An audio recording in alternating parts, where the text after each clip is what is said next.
Assalamualaikum warahmatullahi wabarakatuh. Sahabat BTV, apa kabarnya? Hari ini semoga selalu dalam keadaan sehat dan baik-baik saja, tidak seperti aku. Wah, kok curhat. Pemirsa, hari ini di Kota Ngobrol Prestasi edisi kali ini bersama dengan aku, siapa lagi kalau bukan wanita paling cantik se-Bengkulu Express televisi raya ini. Penonton, tepuk tangan penonton. Aduh, saya ini astaga, susah banget dibilangin ya. Yaudah, tapi nggak apa-apa. Nah, pemirsa, seperti biasa di Ngobrol Prestasi bersama dengan Puspa akan menghadirkan bintang tamu yang spesial. Dan hari ini sudah hadir dua orang yang keren banget, ada Huzaif dan juga ada Lisnawati. Kita sapa dulu. Halo. Halo Kak. Gimana kabarnya, sehat? Alhamdulillah sehat, luar biasa sih. Sehat luar biasa. Mantap, Allahu Akbar. Takbir. Takbir. Boleh kenalan dulu kali ya, ini namanya dan juga mungkin kesibukan belakangan ini dari Zaif, terus dilanjutin sama Lisna, boleh ke pemirsa di rumah. Halo guys, kenalin, aku Huzaif Ikhwanuddin. Kalau teman-teman biasa manggilnya Zaif. Aku baru udah tamat dari kuliah, wisuda kemarin itu bulan Maret dari jurusan Tadus Bahasa Inggris. Nah, terus kesibukannya sekarang aku lagi ada kegiatan keorganisasian. Kemarin aku baru pulang dari Enggano. Wih, keren. Oh, berarti sekarang kesibukannya lagi fokus ke organisasi yang sekarang aja ya? Iya. Jadi relawan mengabdi untuk negeri. Wih deh, mantap. Tepuk penonton. Penonton ini kurang apresiasi ya. Ini sorry ya teman-teman ya, penonton saya agak kurang gitu loh. Nah, Lisna boleh kenalan juga nih, mungkin boleh sharing kesibukan sehari-harinya apa nih sekarang? Oke, halo pemirsa BETV. Perkenalkan, nama saya Lisnawati Dalimunte. Saya merupakan lulusan dari UIN Farmasi Soekarno Bengkulu, Kak. Untuk saat ini kesibukan saya sebagai surveyor, sebenarnya sama kayak Zaif juga di UIN Farmasi Soekarno Bengkulu. Oke, wah keren banget loh, dua orang. Tepuk tangan lagi dong Bang, biasa. Biar bekerja semuanya, tepuk tangan terus. Nah, hari ini kita bakal ngomongin tentang pengalaman mereka nih menjadi pemuda di program pertukaran pemuda antar provinsi tahun 2024 ya, baru banget nih pemirsa di tahun ini itu ada program. Nah, boleh cerita dulu nggak sih ini program pertukaran pemuda antar provinsi ini program yang kayak gimana sih dari Lisna dan Zaif? Boleh, siapa yang mau? Siapa nih? Boleh, Lisna duluan deh. Oke, jadi pertukaran pemuda antar provinsi itu Kak adalah sebuah program yang diselenggarakan oleh Kementerian Pemuda dan Olahraga Republik Indonesia, di mana kami berfokus pada peningkatan indeks pembangunan pemuda gitu. Jadi dalam hal itu kami diseleksi dari 38 provinsi, satu pasang putra dan putri untuk nantinya akan ditempatkan di zona penempatan kita masing-masing, dan di sana kami melaksanakan program semacam community development atau pengembangan masyarakat seperti itu. Oke. Oh, memang fokusnya adalah untuk pembangunan capability pemuda gitu ya. Iya, betul. Nah, aku dengar juga kalau program PPAP ini ada zona-zonanya ya. Iya, Kak. Bilang ada zona. Nah, dia tuh biasanya ada zona barat, zona timur kalau dulu. Kalau sekarang tuh gimana penempatan zonanya? Kalau sekarang kita ada dua zona. Yang pertama yaitu zona barat. Kebetulan itu dilaksanakan di Bengkulu kemarin, di Bengkulu Tengah. Jadi ada 3 desa kemarin. Nah, kemudian kalau zona satunya lagi kita zona tengah, itu di Kalimantan Utara. Oke, berarti barat dan tengah. Iya. Oh, berarti kalian ke yang tengah pasti ya? Kami yang tengah. Jadi kemarin kami sempat takut kemarin tuh kalau misalnya berangkatnya bakal tetap di zona barat, kayaknya ini kan. Iya, ke Bengkulu berarti. Biar di rumah aja. Iya, di rumah aja. Ternyata kalian ke Kaltara ya, ke provinsi baru Kalimantan Utara. Nah, aku penasaran gimana Kaltaranya itu seperti apa. Tapi sebelum ke Kaltaranya seperti apa, boleh sharing dikit nggak sih mungkin kegiatan kepemudaan yang kayak gimana sih yang kalian lakuin di sana itu, Lista? Oke. Kalau untuk kegiatan kepemudaannya sendiri sih beberapa program yang udah kita laksanakan ya Kak ya. Kita pertama itu ada menyasar ke sekolah-sekolah terlebih dahulu tuh. di bidang pendidikan kami melaksanakan program Rubik, Rumah Bahasa dan Akademik di salah satu SMA yang ada di Tanjung Palas Utara. Kemudian kami juga ada Bina Rasa, kemarin itu Bina Relawan Sekolah, dan juga di bidang ekonomi kami juga menyasar kepada UMKM nih Kak. Kami membantu UMKM dalam mendapatkan surat izin usaha gitu.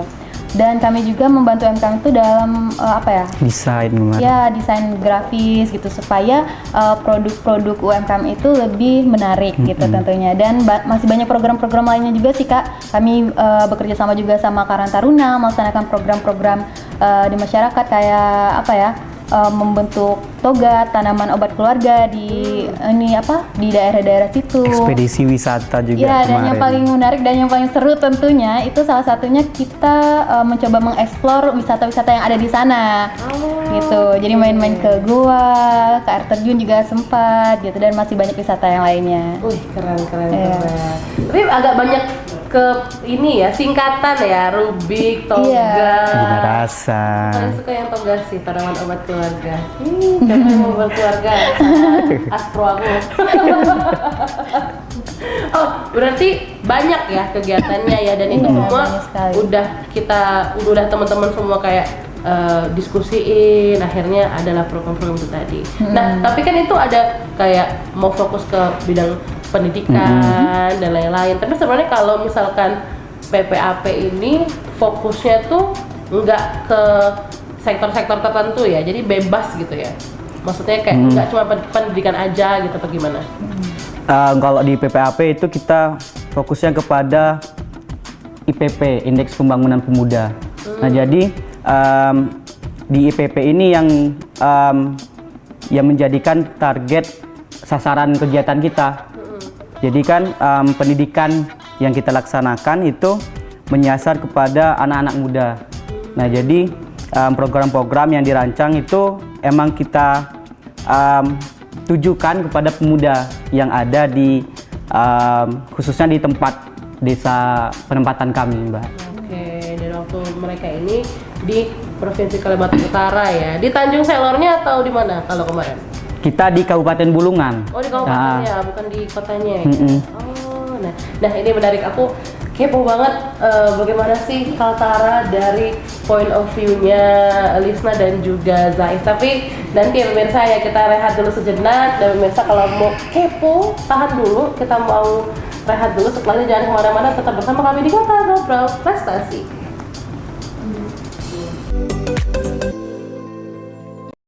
Pemirsa masih di Ngota Ngobrol Prestasi dan masih sama Zaif dan Lisna. Pastinya kita masih ngomongin seputar kegiatan program bentukan pemuda antar provinsi tahun 2024. Nah, ini sempat cerita kalau misalkan pemirsa juga mungkin yang tinggal di daerah Bengkulu Tengah, ini kalau tahun ini kan di Bengkulu ya, tuan rumahnya zona barat ya. Jadi mungkin banyak nih kemarin teman-teman dari provinsi lain juga datang ke Bengkulu untuk ikutan programnya, dan mereka yang dari Bengkulu ke Kalimantan Utara untuk menjalankan programnya. Cerita dong, ada hal-hal unik apa dalam perjalanan menuju Kalimantan Utara? Kayak ada deh, jangan bohong. Banyak sih. Banyak. ya. Gimana, cerita dong? Siapa dulu nih? Siapa aja yang mau? Kalau Zaif ceritanya pasti cerita sedih. Kok sedih? Dari Lisna dulu kayaknya. Ya, kalau berbicara mengenai perjalanan unik, setiap perjalanan pasti ada yang uniknya gitu ya Kak. Kalau selama PPAP sendiri, ditempatkan di Kaltara, di Bulungan, itu sebenarnya Bulungan itu kan salah satu kabupaten yang ada di Kalimantan Utara kan. Dan untuk menuju ke sana itu cukup tergolong kalau dibilang sulit, nggak sulit juga, cuman agak berbeda aja sama kita. Kalau kita kan di Bengkulu transportasinya itu kan melalui darat ya. Kalaupun mau pakai transportasi udara, laut gitu kan, itu mungkin kayak ke Enggano, tapi kan jarang kan ada yang ke Enggano gitu kan. Nah, kalau untuk ke ibu kotanya sendiri, kalau kita dari Tarakan, karena kebetulan kita mendaratnya itu di bandara yang ada di Tarakan kan, salah satu wilayah yang ada di sana. Untuk situ kita harus melalui perjalanan hampir 1 jaman ya, kalau nggak salah ya, itu menggunakan speedboat gitu kan ke ke Tanjung Selor, ke ibu kotanya. Kemudian dari Tanjung Selor itu kita ke Bulungannya itu hampir 1 jaman juga kalau tidak salah ya. Dan kebetulan nih Kak, waktu kemarin kita sampai itu tuh keadaannya itu lagi hujan. Hujan deras. Iya, dan Hujan panitianya deras. itu kan ngabarin ke kita kalau kegiatannya itu kan di lapangan ya, disambut sama warga masyarakat gitu. Jadi ada kayak rasa, aduh gimana nih hujan gitu kan, pasti nggak ada yang lihat, nggak ada yang nyambut. Sempat hopeless. Iya betul banget gitu kan, karena hujan di lapangan, di outdoor lah ya ibaratnya tuh. Terus pas sampai sana tuh, dan di jalan itu tuh kan agak jauh ya perjalanan, dan jalannya itu kan belok-belok gitu kan Kak. Teman-teman kita tuh beberapa tuh ada yang sampai kayak mabuk perjalanan. itu Biasa mah kalau itu iya ya. biasa sih gitu kan. Mana pakai pakaian adat kan Kak, kita tuh dari Tarakan ke dari Tanjung Selar Dari ke Tanjung Bulungan. Selar. Jadi yang cewek-ceweknya tuh ada yang pakai sunting, ada yang pakai apa segala macam di dalam mobil, perjalanan jauh. Sampai sana tuh yang ada di pikiran kita, waduh kayaknya nggak jadi nih soalnya hujan. Pas sampai sana tuh cukup terharu sebetulnya, karena masyarakat walaupun hujan gitu kan, tapi mereka masih antusias menyambut kita. Dan ketika sampai di sana, menariknya kita disambut dengan sebuah tradisi yang namanya itu tradisi meja Meja panjang. panjang. Di mana harusnya tradisi itu dilaksanakan 1 tahun sekali di tahun baru. Tetapi karena kita datang ke sana, masyarakat itu sengaja gitu ngadakan tradisi itu. Oke. Ditunda Iya. sampai kalian datang ya. Memang tamu kehormatan negara ini. Bukan. Iya betul banget gitu kan. Seru banget. Tapi ternyata ini ya jauh-jauh ya di sana ya, mau Iya, kemana-mana ya. jauh. Kayak dari kalian turun di Tarakan, harus naik speedboat ke Tanjung Selor, harus perjalanan lagi. Melewati gunung. Iya, ya ampun, kayak Liku 9 lah ya. Iya betul kan Persis. harus itu. Mirip. Tapi kalau Liku vibes-nya 9 tuh kan mirip. belok-belok banget kan. Kalau itu nggak terlalu juga sih. Cuman ya Kak ya, mungkin emang di image kita itu kan, di benak kita tuh kebanyakan kalau ngomongin Kalimantan itu masih dengan hutannya yang masih Hutan, asli iya kan. benar. Waktu dari Tanjung Selor itu ke Bulungan, emang Risna tuh dalam hati mikir kayak sepanjang jalan tuh kan lihat jalan-jalan gitu kan. Kiri kanan itu pohon terus. Atau tiba-tiba ada orang hutan, enggak ya? Enggak juga sih. Seru Kayak banget ya mikir sih. ini pemukimannya di mana ya? Itu kok sepanjang jalan itu kebanyakan hutan-hutan. gitu. Trust issue ya di awal. Ini orang-orangnya mana? Iya. Betul. Tapi kalau Zaib ada cerita lucu nggak Zaib dari point of view Zaib? Ada nih pemirsa, banyak banget. Yang lucu itu waktu kita latihan nari. Latihan nari? Iya, jadi kan selain kita ngadain kegiatan kepemudaan, kita juga ikut dalam kegiatan pertukaran budaya. Oke. Jadi aku tuh orangnya amat sangat kaku. Oke, kanebo kering lah ya. Iya, kanebo kering kayak robot gitu kan. Terus kita ada sesi latihan menari kemarin di balai desanya. Balai adat ya. Iya, balai adat. Nah, jadi pas waktu kita menari bersama-sama, itu aku maksain untuk bisa menari, mengikutin bapak pelatih kita tadi. Jadi mutar-mutar udah nggak tahu ini udah mirip kayak itu tari jaipong atau apa. Tapi emang tari apa sih yang diajarin? Tari dari Kalimantan Utara atau medley gitu? Enggak, itu kebetulan tari dari suku Dayaknya. Oke. Oke, boleh kita akan lihat Zaib menari sekarang juga. Enggak. Jangan. Jangan sampai. Aduh, pusing banget. Tapi seru ya, kayaknya ya mendengar kegiatannya tadi. Tapi kalian sempat interaksi nggak sih sama, misalkan kayak ada kunjungan ke sekolah gitu, ada nggak sih kayak gitu? Ada. Ada. Itu ngapain aja biasanya kalau ke sekolah? Kalau ke sekolah sih karena kita emang ada program di pendidikan ya Kak ya. Yang Jadi Rubik tadi ya. merubik tadi Dan sama Bina Bina Rasa. Rasa tadi kan. Jadi secara tidak langsung sih kita banyak interaksi sama pihak-pihak sekolah gitu kan. Kami mempresentasikan apa aja program-program kita gitu. Kemudian coba membaca juga kira-kira program-program yang kita pengen laksanakan ini tepat sasaran nggak sih dilakukan di sekolah ini gitu. Dan kemarin itu sempat juga kayak apa ya, kita audiensi juga sama apa ya, dinas pendidikannya juga di daerah sana untuk menjadikan salah satu program kita itu ekstrakurikuler yang Rubik tadi gitu.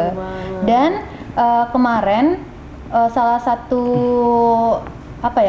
teman kita itu ada yang balik lagi ya ke Kaltara, diundang lagi sama pemerintah sana, karena kami kan di Rubik itu ada programnya itu bidang akademiknya itu debat gitu Kak. Jadi salah satu yang kami tuh melatih teman adik-adik itu untuk mempersiapkan diri untuk lomba debat gitu kan. Nah salah satu pelatihnya itu teman kita tadi, jadi diundang lagi deh sama pemerintah Kaltara untuk kegiatannya jadi pelatih debat kemarin. Adik-adik situ.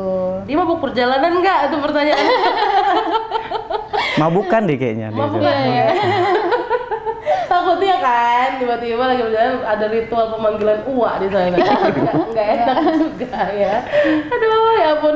Pemirsa, habis ini kita masih mau ngobrol sama Zaim dan juga Lisna, dan pemirsa jangan kemana-mana. Habis ini kita masih punya sesi yang lebih menarik lagi. Jangan kemana-mana, tetap bersama kami di Kota Ngobrol Prestasi.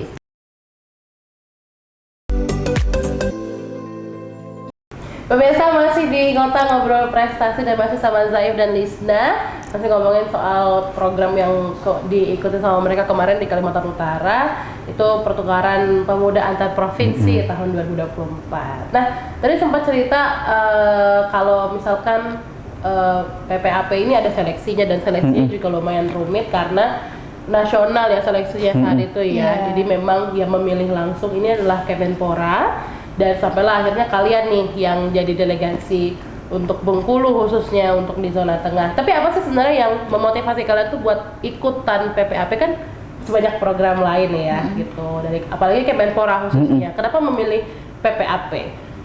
Dari siapa dulu? Dari kamu dulu? Enggak ada. Dari Zaim dulu deh. Dari aku.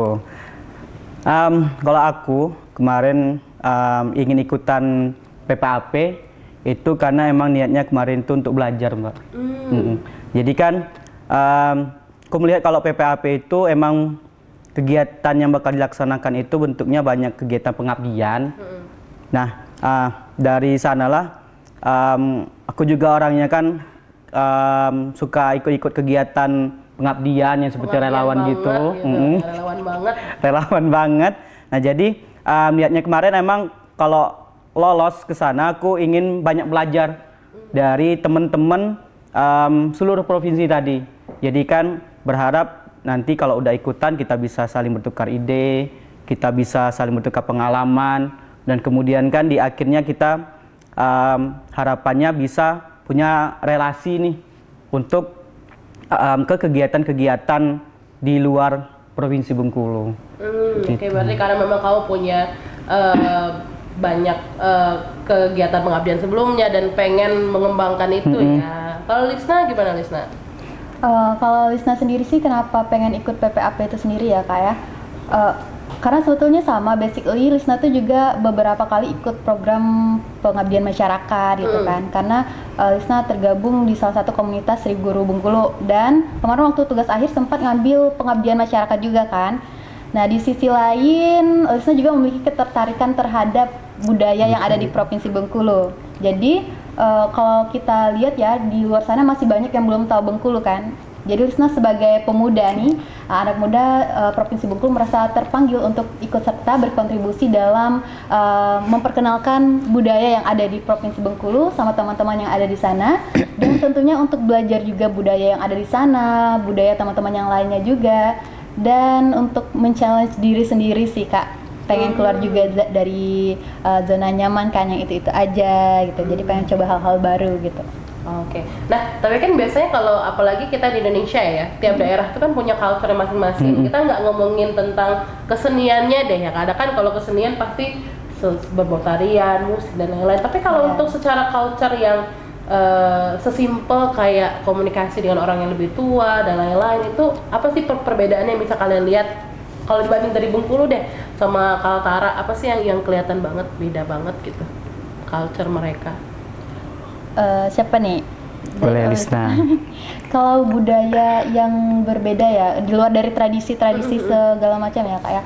Sebetulnya karena kita ditempatkan, kalau Lisna kan di desa Karangagung. Nah, jadi desa itu tuh merupakan desa transmigran, di mana di dalamnya itu kebanyakan orang-orang Jawa dan pendatang juga.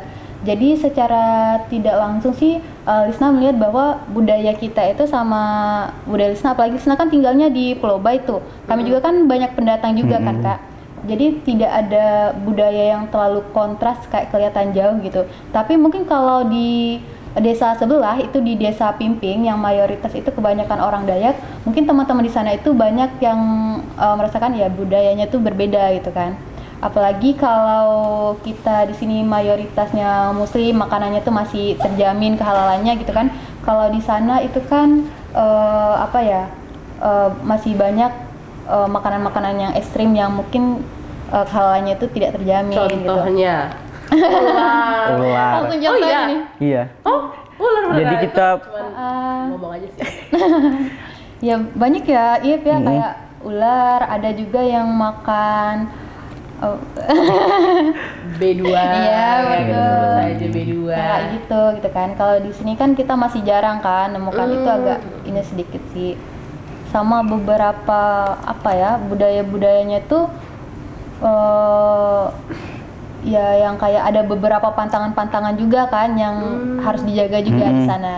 I see. Karena mungkin Kalimantan memang masih betul-betul menjaga kelestarian lingkungan dan lain-lain ya. Iya, Jadi betul. kita harus saling menghormati, apalagi itu terhadap alam gitu loh. Wih, keren banget. Kalau dari Zaif, ada nggak sih budaya-budaya yang kamu rasa kayak wah beda banget selama kamu di Kaltara? Sebenarnya yang dirasakan di sana itu sama dengan yang saya rasakan karena kita satu desa. Oh, Satu desa di Desa Karangagung. Terus juga saya kira kita nggak jauh-jauhan. Jadi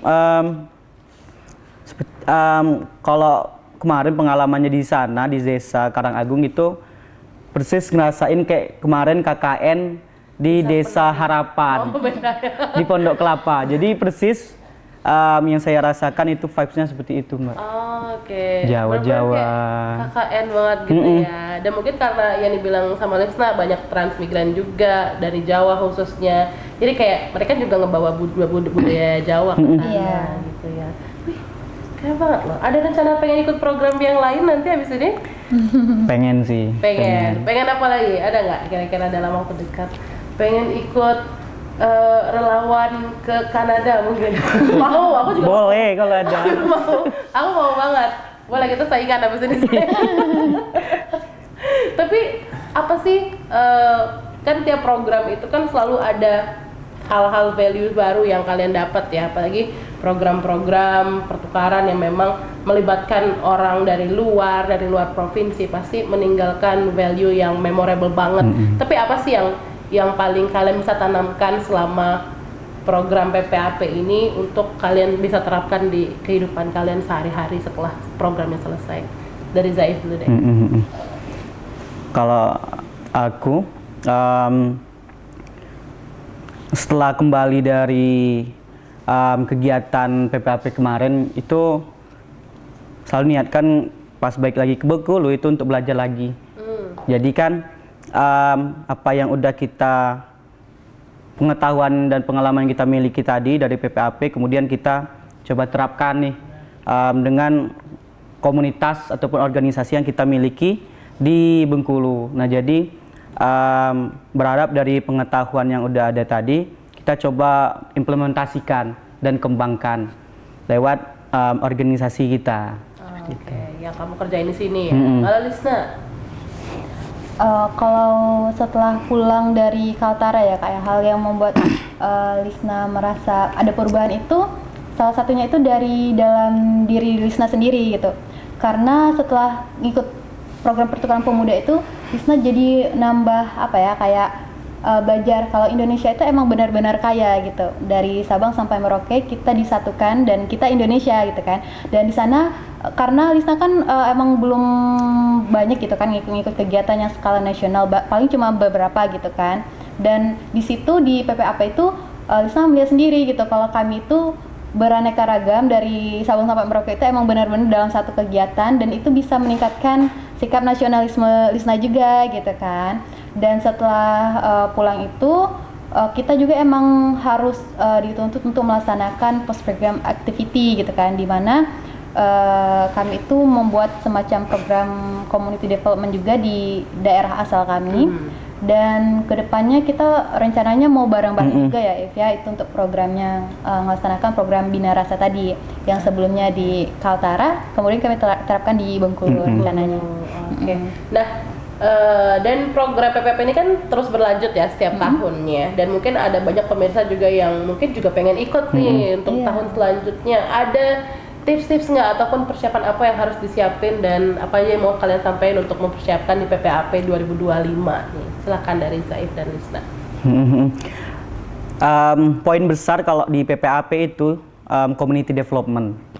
Nah jadi buat kalian nih kalau misalnya udah banyak prestasi tapi belum banyak pengalaman di kegiatan relawan ataupun kegiatan komunitas, nah itu silakan perbanyak untuk ikutin kegiatan-kegiatan relawan tadi.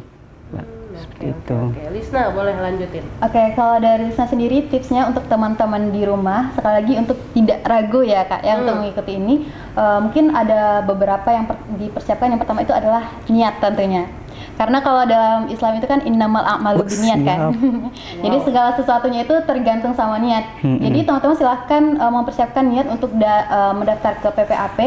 Karena kadang tuh kan kita udah ada nih pengen niat mau daftar, cuman karena ngelihat teman-teman, ngelihat yang daftar, jadi ada rasa insecure sehingga niat itu kadang gugur gitu kan. Jadi permantap niat teman-teman sekalian, kemudian diiringi juga sama persiapan kayak yang community development tadi, karena di dalam seleksi itu kita juga salah satu syaratnya itu sudah memiliki kontribusi dalam kegiatan pengembangan masyarakat gitu. Nah, jadi yang belum ada kegiatan community development, boleh tuh cari-cari kegiatan relawan-relawan. Di Bengkulu sendiri itu kan banyak tuh kegiatan komunitas. Relawan, banyak komunitas. Salah satunya komunitas Zaif ya, If ya. Iya, ada Barbel, ada Setara Project, Atau banyak. teman-teman mau ngikut program yang lain itu silahkan juga. Dan salah satunya juga yang harus dipersiapkan, setidaknya teman-teman harus punya satu bakat juga ya, karena kita juga ada penampilan bakat. Mungkin yang punya keterampilan dalam bidang menari harus dipersiapkan, atau menyanyi atau yang lain gitu kan dalam bidang bakat, itu silakan. Jadi teman-teman jangan ragu untuk mendaftar PPAP tahun 2025. Ini aku udah siap nih. Ikut PPAP 2025. Udah punya bakat nih biasa. Iya, tapi kakak udah PPAN kan ya? Tuh tidak perlu disebut, itu rahasia, enggak. Takutnya saya jadi bintang tamu abis ini. Siapa yang hostnya? Aduh, pusing banget.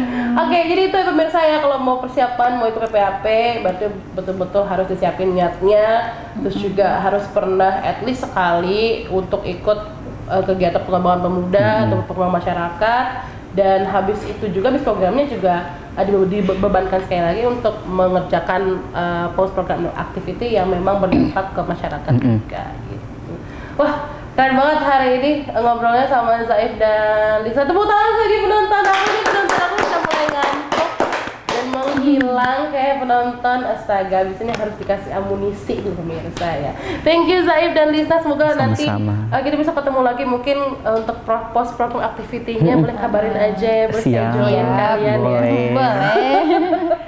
Dan juga pemirsa, terima kasih banyak sudah menyaksikan Ngotang Ngobrol Prestasi episode kali ini, dan saksikan terus BTV pastinya karena selalu menghadirkan program-program menarik dan juga edukatif untuk seluruh pengguna BTV semuanya. Sekian, aku Puspa sekarang mewakili kerabat kerja yang bertugas mengucapkan terima kasih atas perhatian Anda. Wassalamualaikum warahmatullahi wabarakatuh. Sampai jumpa. Dadah.